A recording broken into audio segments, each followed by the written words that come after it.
인간의 특징 하나는 실수하는 것입니다. 말과 행동에 실수가 있고요. 또 생각과 계획에서도 실수하고 넘어지는 것이 인간의 특징입니다. 이번에 실수했기 때문에 다음번에는 안 그러리라 하고 아무리 결심을 해도 그 결심한다고 실수가 안 되는 게 아닙니다.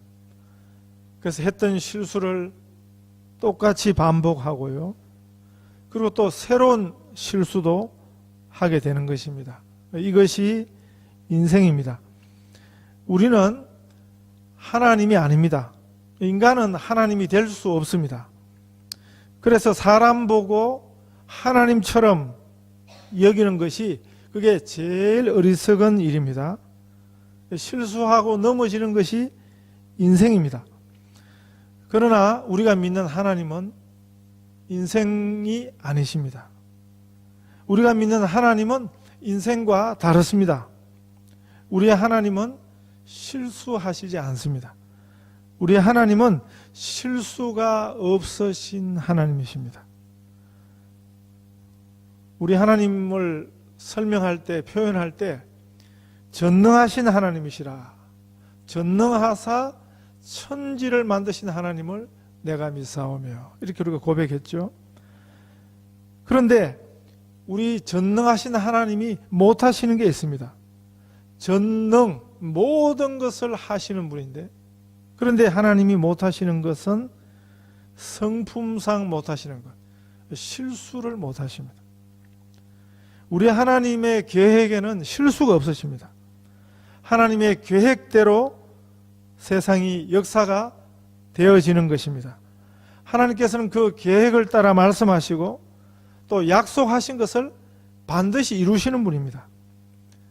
우리 하나님의 계획에는 실패가 없습니다. 하나님께서 요셉에게 꿈을 주셨습니다. 비전을 주셨습니다. 그건 요셉이 꾼 꿈이 아니고 하나님이 요셉에게 주신 하나님의 꿈이라고 말씀드렸습니다. 하나님의 계획을 요셉에게 미리 보여주신 것입니다. 인간 지혜로는 그 하나님의 계획이 어떻게 진행이 되고 성취되는지를 알 방법이 없는 것입니다. 그 형들에 의해서 배반당해서 구덩이에 던져지고, 그리고 남의 나라의 남의 사람들의 노예로 팔려가던 그 요셉이 22년 후에 자신들의 구원자로 자기들 앞에 서게 될 것을 누가 알 수 있었겠습니까? 그걸 알았으면 그렇게 했겠습니까? 그러나 그것은 우리 하나님의 구원 계획의 일부였습니다. 아브라함을 불러내시고 주셨던 그 말씀, 그 약속, 그 하나님의 구원 계획이 성취되는 과정이었습니다. 이 하나님의 계획은 인간을 도구로 쓰십니다마는 그렇다고 인간이 절대적인 역할을 하는 것은 아닙니다. 인간은 늘 실패하는 것이거든요. 하나님의 도구가 된 인간조차도 넘어지고 실패하는 것입니다. 그런데 성경은 뭘 보여줍니까? 인간은 실패하지만 인간은 실패하더라도 우리 하나님은 실패하지 않으신다. 인간의 실패가 하나님을 망하게 할 수는 없다는 것입니다. 우리 편에서 보면 인간의 생각으로, 인간의 상식과 통념과 인간의 안목으로 보면 요셉이 노예로 팔려가고 감옥에 가고 그건 다 실패였습니다. 실패해도 보통 실패한 것이 아니었습니다. 20년은 그 긴 세월이 다 실패였습니다. 그러나 성경의 가르침은, 성경의 안목은 전혀 다른 것임을 우리가 배워오고 있습니다.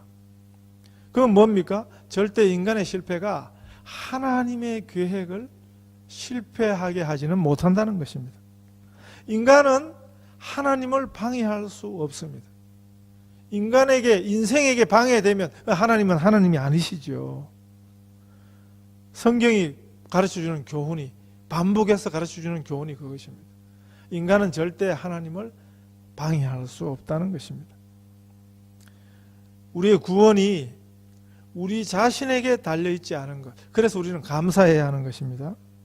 우리 구원은 하나님에게 달려있습니다. 그래서 우리 구원이 실패하지 않는 것입니다. 이건 참 중요한 문제거든요. 우리가 늘 붙들고 살아야 되는 우리 구원 문제와 관련한 진리 중에 진리거든요. 그런데 교회 안에 있는 우리들이 얼마나 이 일에 대해서 자주 오해하고 있는지 모르는 것입니다. 그건 왜 그렇습니까? 마치 구원이 우리 자신에게 달려있는 것으로 그렇게 여기고 믿고 생각하기 때문에 그런 것입니다. 그렇지 않습니다. 우리 구원은 전적으로 하나님에게 달려있습니다. 우리 하나님이 실패하시지 않는다면 그래서 우리 구원은 실패하지 않는 것입니다. 한국서 노벨상이 유력했던 한 물리학 교수가요, 물리학계에서는 아주 유명한 분인데 스스로 죽음을 택했던 그런 안타까운 일이 있었습니다. 초전도 분야의 세계적 권위자였습니다. 이 교수의 연구 성과가 세계적 과학 학술지 사이언스지에 실렸는데 이 논문이 9년 동안 피인용 횟수 300회를 넘었다 그랬습니다. 세계적인 다른 과학자들이 이 한국 물리학 교수의 연구 성과를 인용한 것입니다. 인용 횟수 100회만 넘어도 대단하게 평가를 받는데 이 교수의 연구 성과는 정확하게 330회 이상을 다른 과학자들이 인용을 할 정도로 그렇게 물리학의 권위자였습니다. 이 교수는 스타가 되었습니다. 그 논문 결과로 각종 상을 휩쓸었습니다. 한국의 노벨상으로 불리는 그 한국과학상, 물리학 부분도 수상했고요. 노벨상에 가장 근접한 한국인이라 하는 그런 평가도 받았습니다. 그러던 이 교수가 그동안 자기가 연구해오던 대학, 그 포스텍, 거기서 자기 모교, 자기 출신 대학에서 오라 그러니까 자기 모교로 자리를 옮겼습니다. 학교를 옮기면 한 2, 3년간은 제대로 연구를 하기 어려운데, 그리고 이 실험 물리는 장비가 중요한데 장비를 새로 설치하고 연구팀을 확보하고 그런 시간이 필요하지만 모험을 강행했습니다. 그랬던 이유가 뭐였냐 하면 자신의 모교에서 이 교수에게 약속한 앞으로 이런 것들을 시행하겠다 하는 그 약속 때문이었습니다. 그 약속 중에는 한국 최대 재벌기업이요, 그 학교에 새 건물을 한 동 지어주면서 그 건물을 무상으로 지어주는 대신에 자기들 쇼핑몰을 30년 동안 그 건물에서 운영, 그 건물의 일부에서 운영하는 조건으로 그 연구동 큰 건물 하나를 무상으로 지어주기로 약속을 했습니다. 그러면 그 건물이 완공되면 이 교수에게 200평 연구실을 확보해 주겠다. 학교 측에서 약속을 한 것입니다. 그걸 믿고 이 교수가 모험적인 연구지 이동을 감행했는데, 그런데 그 쇼핑몰 들어오는 문제 때문에 사회 문제가 되었습니다. 학생들이 막 데모를 하고 그 주변에 그 상인들이 막 들고 일어나고, 그러다 보니까 이 재벌 기업이 부담을 느껴가지고 그 계획을 백지화했습니다. 그러던 사이에 다른 과학자들이 더 나은 연구 결과를 내어놓는 것에 자신은 그 과도기 속에서 연구를 제대로 하지 못하고, 그런데 다른 과학자들이 자기보다 더 나은 연구 성과를 내놓는 것을 보고 부담을 느낀 이 교수가 결국에는 스스로 목숨을 끊게 된 일이 있은 것입니다. 아마 그 약속을 받아 듣고 얼마나 많이 따져봤겠습니까? 그래서 아마 본인이 판단하기로 이건 틀림없이 실행이 된다. 잠시 좀 늦어지더라도 충분히 따라잡을 수 있다. 아마 그런 판단을 한 것입니다. 그런데 실제 우리 인생에는 우리 생각대로, 우리 계획대로 다 안 되는 일이 참 많은 것입니다. 오늘 이 창세기 46장 본문에는 야곱과 함께 그 온 자손들이 전 가족이 본문 27절에 보시면 야곱의 집 사람으로 애굽에 이른 자의 도합이 70명이었더라 그랬습니다. 한 가족이 70명이니까 말 그대로 대가족입니다. 이 대가족 전체가 가나안에서 애굽으로 이주하게 된 것입니다. 많은 가족 중에 한 가족만 대표로 이민 간 게 아니고 전 가족이 다 움직이는 그런 이민이었습니다. 그래서 불안했습니다. 그래서 두렵기도 했습니다. 우리가 일반적인 성경 교훈에서는 애굽으로 가는 길이 부정적인 의미가 있어요. 애굽으로 내려간다는 뜻이 좋게 쓰이는 경우보다는 거의 다 부정적으로 나쁜 의미로 쓰이고 있습니다. 그런데 여기서는 다릅니다. 왜 그러냐 하면 3절 4절 말씀 때문에 그렇습니다. 하나님이 이르시되 나는 하나님이라 내 아버지의 하나님이니 애굽으로 내려가기를 두려워하지 말라. 내가 거기서 너로 큰 민족을 이루게 하리라. 내가 너와 함께 애굽으로 내려가겠고 반드시 너를 인도하여 다시 올라올 것이요 요셉이 그의 손으로 내 눈을 감기리라. 하나님께서 애굽으로 내려가라고 말씀하셨습니다.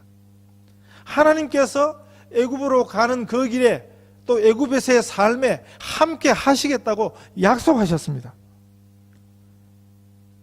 노예로 팔려가도 죄수가 되어서 감옥에서 살아도 하나님이 함께 계시면 그 삶은 실패가 아닌 것입니다. 성경의 대부분의 경우에 애굽으로 내려가는 것은 그건 실패입니다.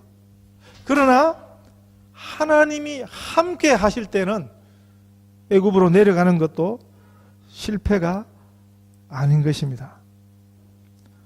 요셉을 보시지 않습니까? 애굽으로 간다고 그거 다 실패가 아닌 것입니다.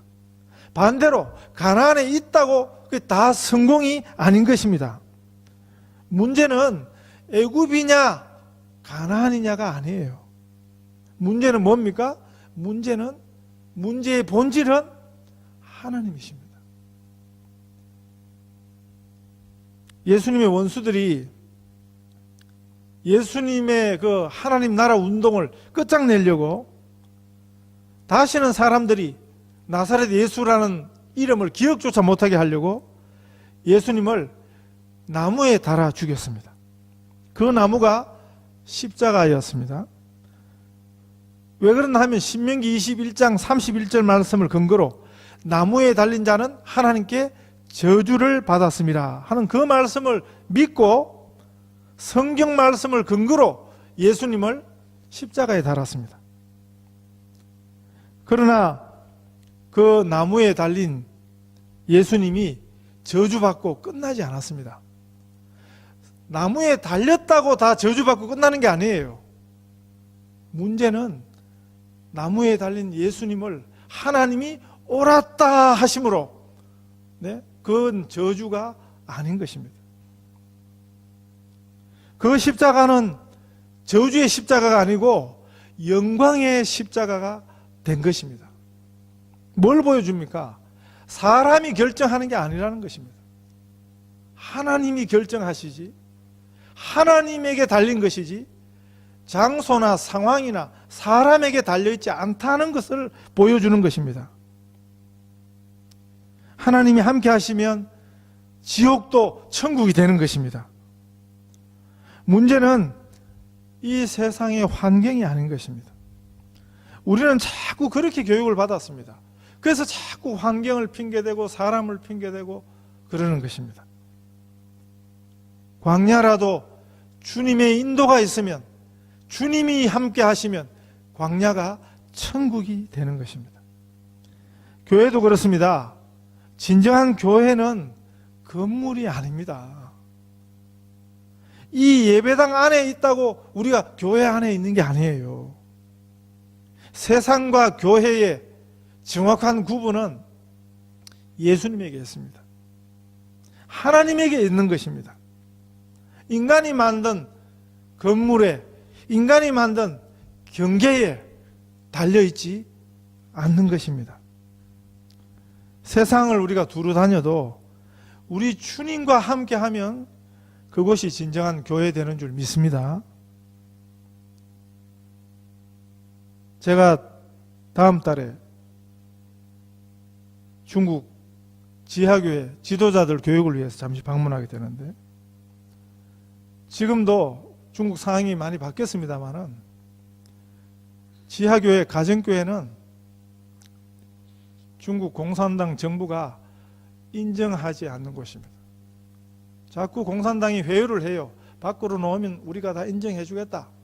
밖으로 와서 자유롭게 종교생활, 신앙생활을 해라.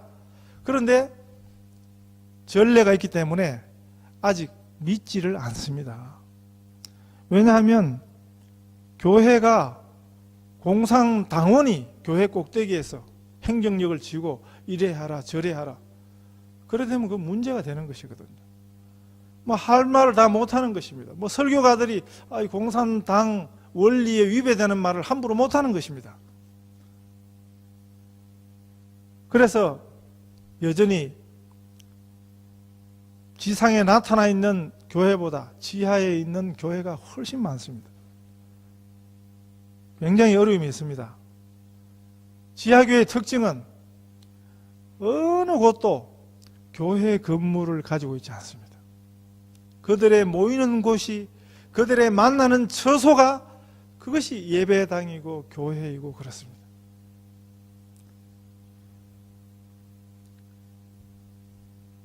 반대로 공산당이 인정한 교회는 건물을 가지고 있습니다. 그럴듯한 건물과 환경을 가지고 있습니다. 그러나 그것이 진짜 교회인가? 어느 곳이 진짜 교회인가? 사람들이 그걸 정하는 게 아니라는 것입니다. 교회는 열심히 와도 실제로는 세상 안에 열심히 있는 사람들이 있고, 어떤 분들은 세상에 있는 것 같지만 실제로는 진정한 교회 안에 거하는 하나님의 사람들이 있는 것입니다. 여러분의 직장이 교회가 되시기를 바랍니다.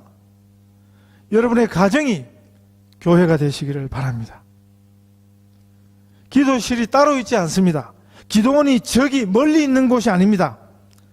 예수 이름으로 엎드려 기도하는 곳이 다 기도실이고 기도원인 것입니다.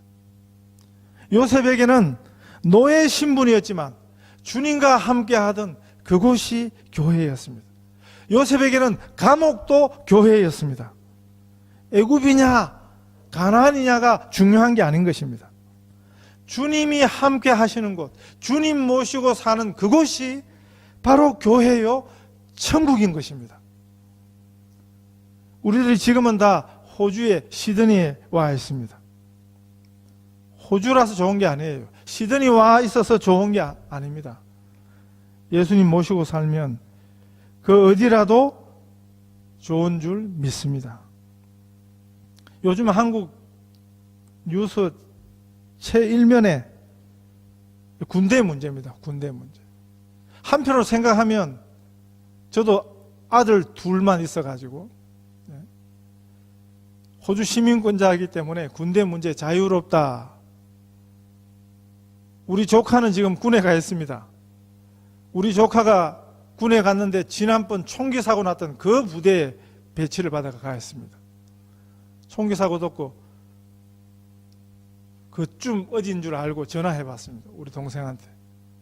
그 부대지만, 그러나 직접적인 부대는 아니고 그 사단에 배치를 받았지만 그 총기 사고 난 곳하고는 상관이 이렇게 거리가 좀 멀리 있는, 같은 사단이지만 다른 지역이라 그런 이야기를 하는데, 그러나 군대 간다고 해서 다 지옥을 사는 건 아니거든요. 군대 안 간다 그래서 그게 다 자동으로 천국이 되는 건 아니거든요. 하나님이 함께 하시는, 주님과 함께 하는 곳이, 그것이 천국인 것입니다.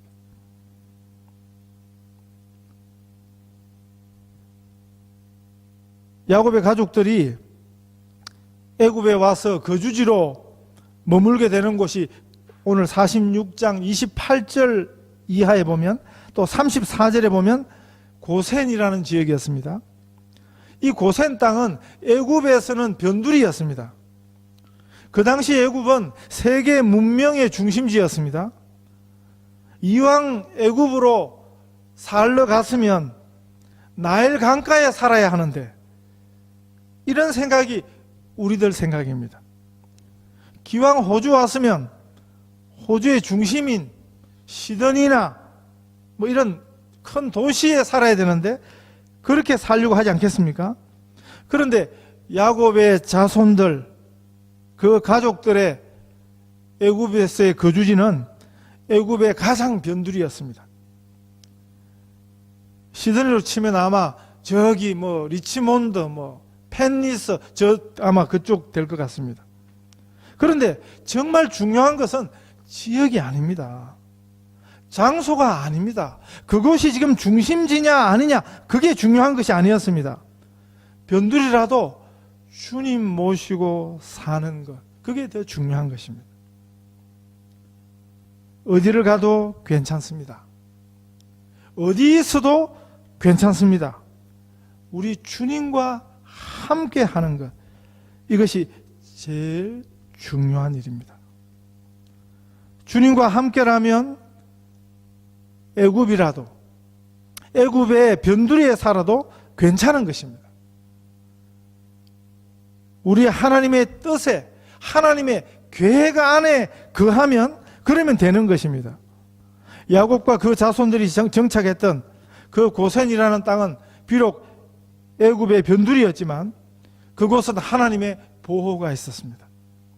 하나님께서 그들을 하나님의 품에 꼭 안으시고 이후로 430년 동안을 70명이 200만 명이 되도록 하나님께서 이스라엘 백성들을 그곳에서 보호하셨습니다.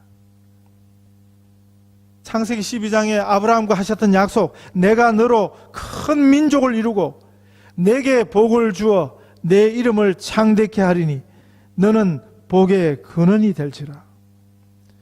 내가 내게 큰 복을 주고 내 씨로 크게 성하여 하늘의 별과 같고 바닷가의 모래와 같게 하리니 하고 아브라함과 함께 하셨던 그 약속이 그렇게 이루어져 가게 하셨습니다.